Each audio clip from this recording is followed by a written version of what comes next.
आप देख रहे हैं हमारी ये खास पेशकश, आपके साथ मैं हूं श्वेता सिंह। चुनाव आईना होते हैं जिसमें चुनावी दल अपनी असली तस्वीर देखते हैं।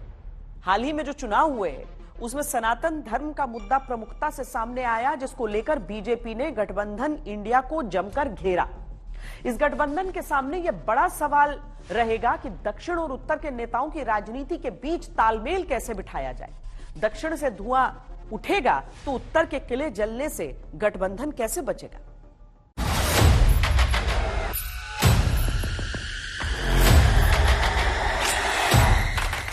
मेरा डीएनए तेलंगाना, केसीआर का डीएनए बिहार।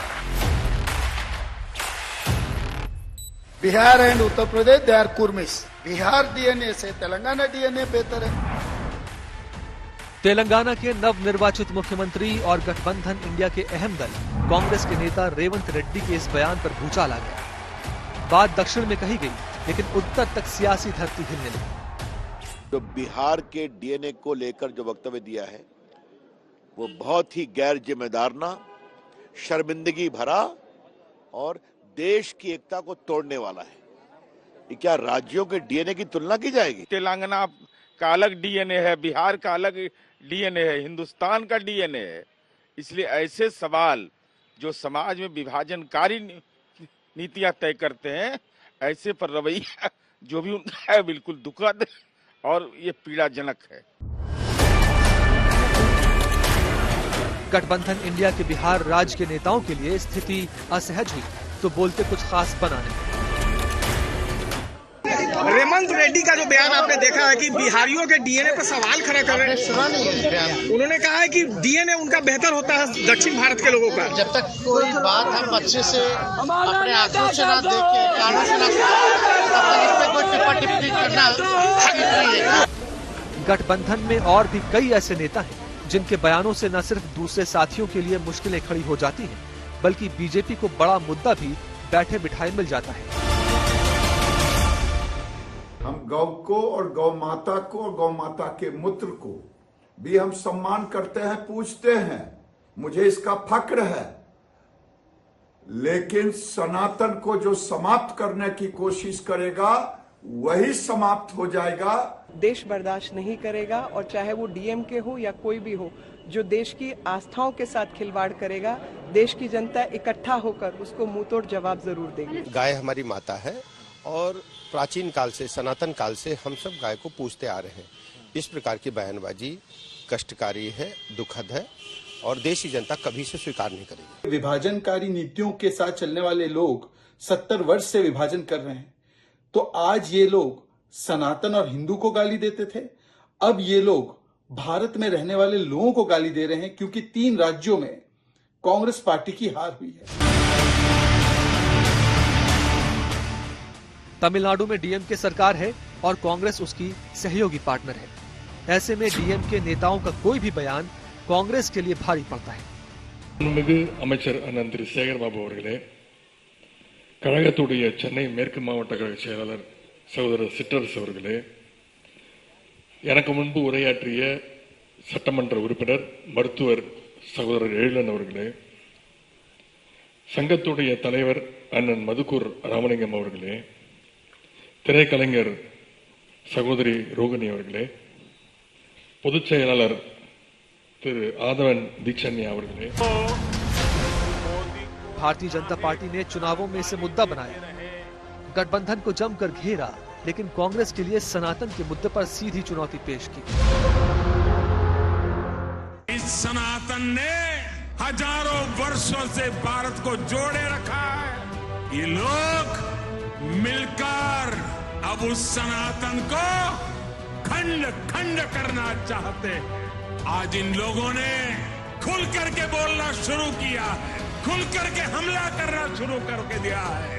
कल ये लोग हम पर होने वाले हमले और बढ़ाने वाले हैं। बजट पर पहला अधिकार गरीबों का, आदिवासियों का, दलितों का और पिछड़ों का। इन्होंने वोट बैंक की लालच में अल्पसंख्यकों का पहला अधिकार सिद्ध कर दिया था। आज ये यूपीए कहती है, कांग्रेस पार्टी के अध्यक्ष कहते हैं, मोदी जी जीतेंगे तो सनातन का राज आएगा। अरे सनातन का राज लोगों के दिल में है, उसको कोई हटा नहीं सकता। कि मां बेटा दोनों सनातन धर्म को गाली देने का और सनातन धर्म का निरादर करने का जो मुंबई बैठक का एजेंडा था, उसको पूरा करने का काम डीएमके और अन्य पार्टियों को सौंपा गया है। और ये असल में एजेंडा माता सोनिया और बेटा राहुल का है, इसको भी हमको समझ लेना चाहिए। सनातन अपमान के मुद्दे पर बीजेपी को सिर्फ हिंदी भाषी राज्यों में ही कामयाबी नहीं मिली, बल्कि जिस तेलंगाना में उसका सिर्फ एक विधायक था, वहां अब उसके पास विधायकों की संख्या 8 हो चुकी है। जो सनातन नहीं मिटा था, रावण के अहंकार से, जो सनातन नहीं टिका था, कंस के होंकार से, जो सनातन नहीं मिटा था, बाबर और औरंगजेब के अत्याचार से, वह सनातन इन तुच्छ सत्ता परजीवी जीवों से क्या मिट पाएगा। आज इनको स्वयं अपने कृत्यों पर लज्जित होना चाहिए। मानवता का धर्म जो सनातन धर्म है, उस पर उंगली उठाने का मतलब मानवता को संकट में डालने का कुत्सित प्रयास। सनातन विरोध कई दशकों से दक्षिण की राजनीति का आधार है, लेकिन जब चुनावी लड़ाई पूरे देश को जीतने की हो, तब उत्तर के हिंदी भाषी राज्यों की भूमिका अधिक महत्वपूर्ण हो जाती है। उत्तर प्रदेश में श्री राम मंदिर निर्माण हो रहा है। जनवरी में मंदिर के द्वार दर्शनों के लिए खोले जाएंगे। राजनीति इस पर भी खूब हो रही है। निमंत्रण सिर्फ एक ही पार्टी को जा रहा है क्या? भगवान सिर्फ एक पार्टी तक सीमित रह गए हैं क्या?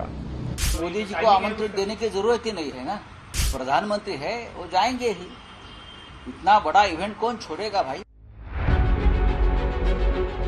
गठबंधन की मुश्किल ये है कि उसके कई साथी भले ही खुद को सनातन धर्म से जुड़ा बताते हो, मंदिरों में परिक्रमा भी करते हैं, लेकिन विवाद के समय जिम्मेदार नेताओं की चुप्पी बीजेपी को मुद्दा दे जाती है। गठबंधन में अलग अलग राजनीति के केंद्र वाली पार्टियां हैं। आपस में सब मोदी विरोध के नाम पर एक दिखते हैं, लेकिन अपनी व्यक्तिगत राजनीति के समय आपस में भिड़ते हैं या टकराव की स्थितियां बन जाती हैं।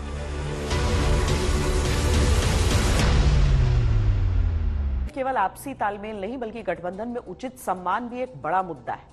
कई ऐसे दल हैं जो इंडिया गठबंधन की अगली मीटिंग का इंतजार सिर्फ इसीलिए कर रहे हैं ताकि वो गठबंधन में खुद को लेकर कोई फैसला ले सकें। यानी 17 दिसंबर की मीटिंग अगर हुई तो वो बेहद महत्वपूर्ण साबित हो सकती है। जय चौधरी, जय चौधरी, जय चौधरी।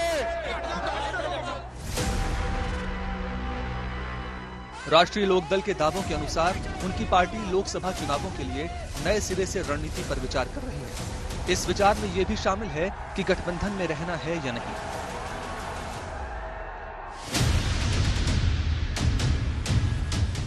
अगर देखा जाए तो आरएलडी अभी तक तो गठबंधन में है, लेकिन अलायंस के अंदर किसके साथ, ये भी बड़ा खेल है।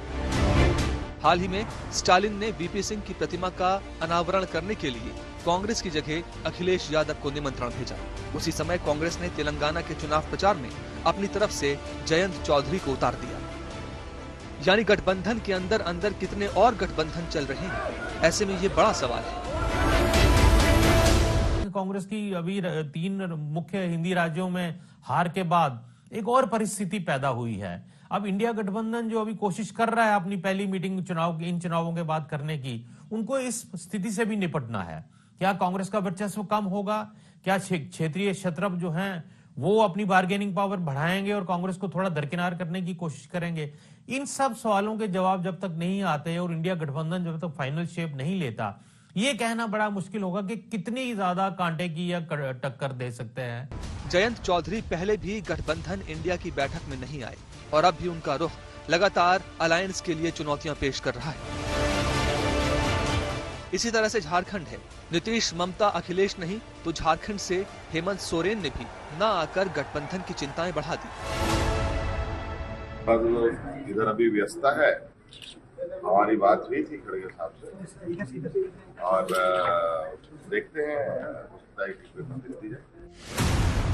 सोरेन नहीं आए वो अलग बात है, लेकिन बीजेपी की जीत पर उन्होंने जो बयान दिया उसने जरूर गठबंधन में साथियों के कान खड़े कर दिए। देखिए क्या असर पड़ेगा नहीं पड़ेगा वो तो आने वाला समय में पता चलेगा, लेकिन हम तो पहले भी कहे हैं जो जैसा मेहनत करेगा वैसा परिणाम आएगा। झारखंड में लोकसभा की 14 सीटें आती हैं। हेमंत सोरेन की पार्टी सभी सीटों पर चुनाव लड़ने की तैयारी कर रही है। आरजेडी और जेडीयू इन सीटों में गठबंधन के तहत हिस्सेदारी चाहते हैं।